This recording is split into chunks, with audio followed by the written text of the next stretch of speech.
Hello guys, my name is Morimi Uchudu. Welcome to another episode of YouthNext.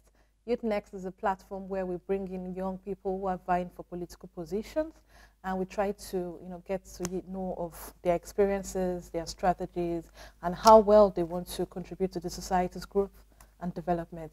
So with me in the studio today, we have someone really special, as I would say. We have someone who's done so much for young people, a young advocate, one who has also displayed his strengths as a young person in the political field. And he's where with me. Should I twist my camera? Should I roll it down to him? Hello, sir. Hello. Can we meet you? Okay, my name is Abiola Oluwagbenga, Secretary to the Local Government, Agege Local Government, former sole administrator, Agege Local Government, youngest local government boss in the history of Lagos State. Interesting. You just heard from him. And sir, I would like to know what spurred your interest in politics? Vision, I must say. Impact.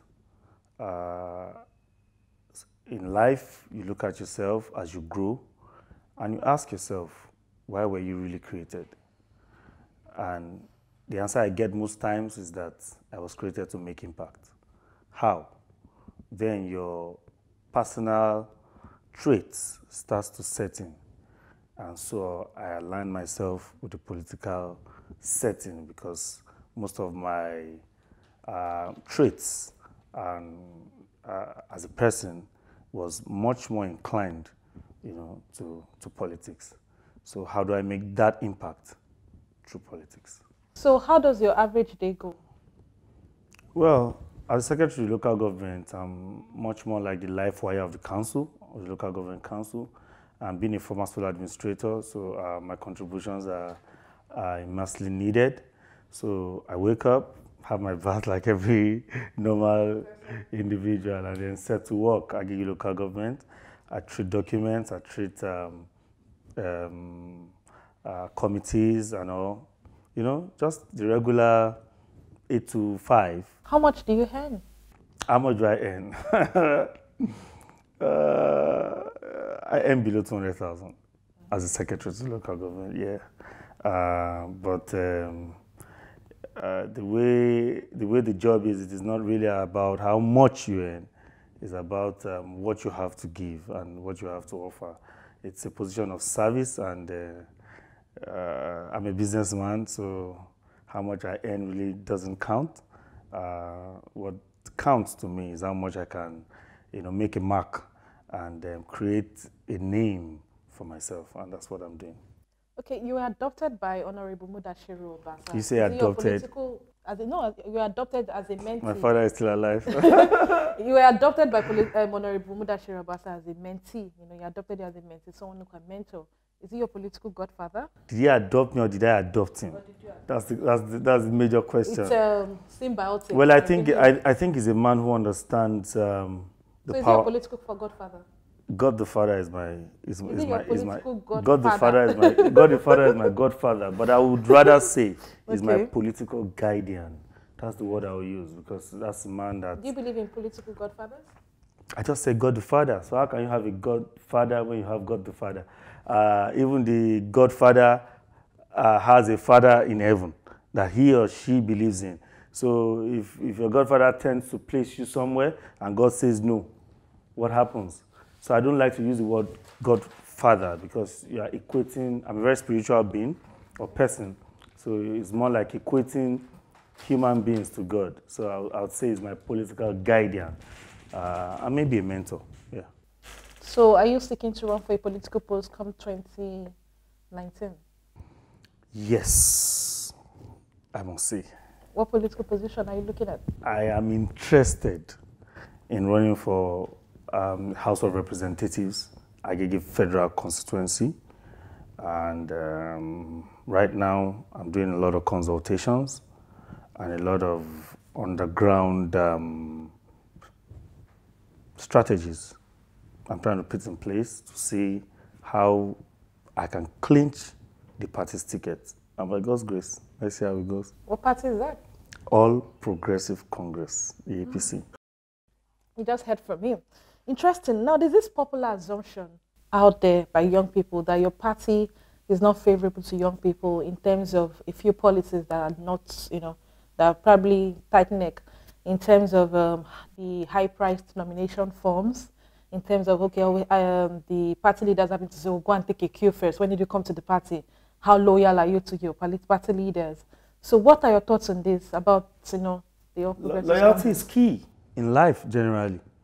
If a son is not loyal to the father, you have problems. If a daughter is not loyal to the mother, they'll have problems. So, and loyalty doesn't just affect who you are being loyal to, it affects you yourself. A daughter that has decided not to be loyal to the mother might end up with unwanted pregnancy. So if you look at it practically, loyalty is very key because you must be under a tutelage. You must understand the game. You can't just come and say because you are young, that's your right to an automatic ticket. If young people can do it, it doesn't say what people can't too. It just means that the young person that is going there must be prepared. But they always also say that you have to queue too for your turn to serve. The queue is tutelage. Like the queue is called tutelage. It happened to me. I contested for councillor when I was 22. But I was in Unilag then. I was just in 100 or 200 level. How many 100 or 200 level students in higher institution would want to go into practical politics? Yes, I was doing business. I was into auto sales. I was making money. I could have just, but I saw vision in it. And I went in for it. And I lost at primaries level. The same thing that you're telling me is what they told me. You just came now. Despite the fact that I had quite a number of youths who, rallied around me, I had a number. But at that point, the incumbent had to return. So from calculations, it's safe to say you queued for 6 years because I know you 6 years?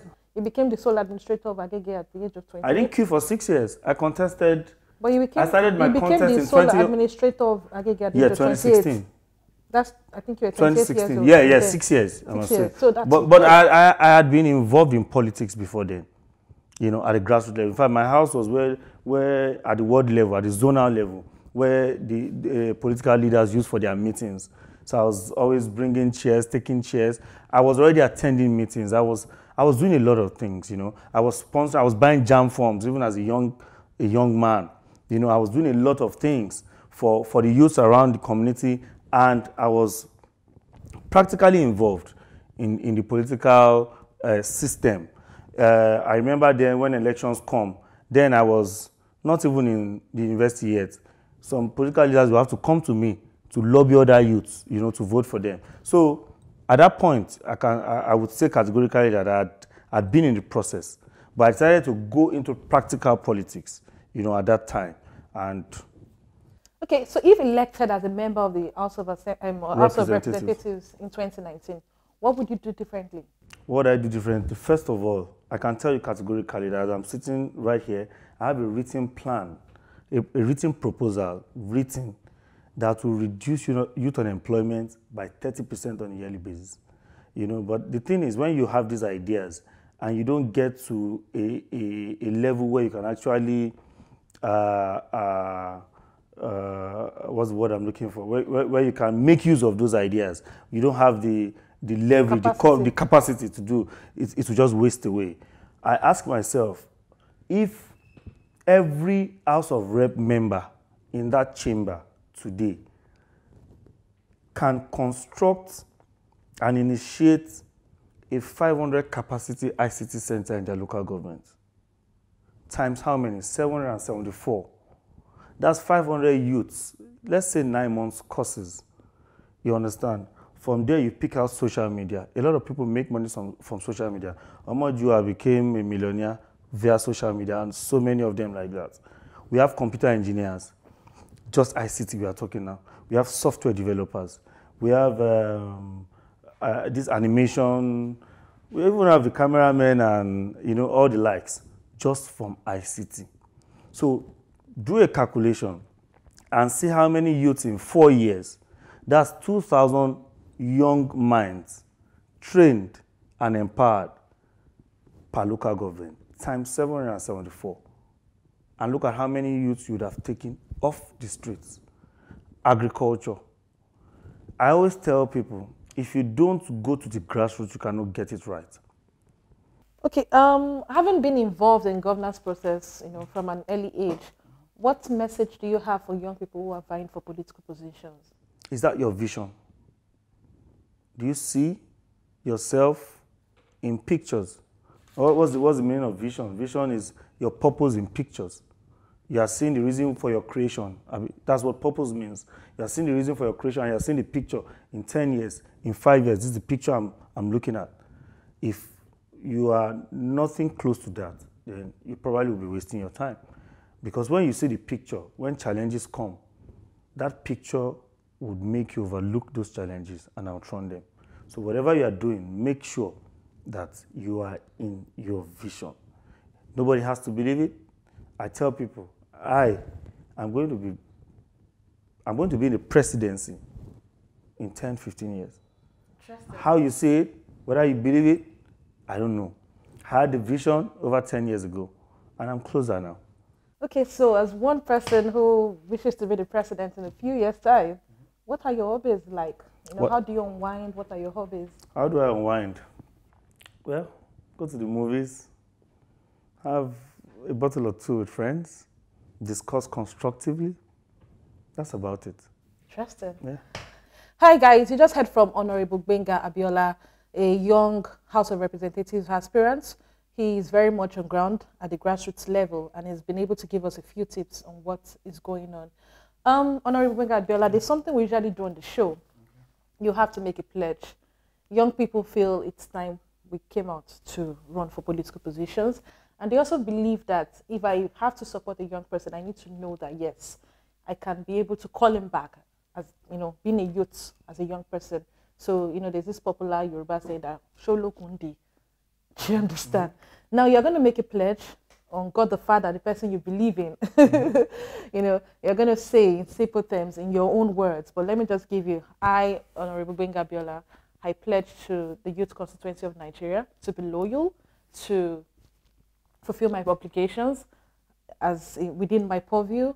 Just do something within your own style and pledge. Well, before the pledge, I've been tested before, and yeah, but they would also want to come on. But young people want to support you also. They want to come and work for you. I'm making references to the little opportunity I've been given before now, and I'm sure a lot of youths are proud of me.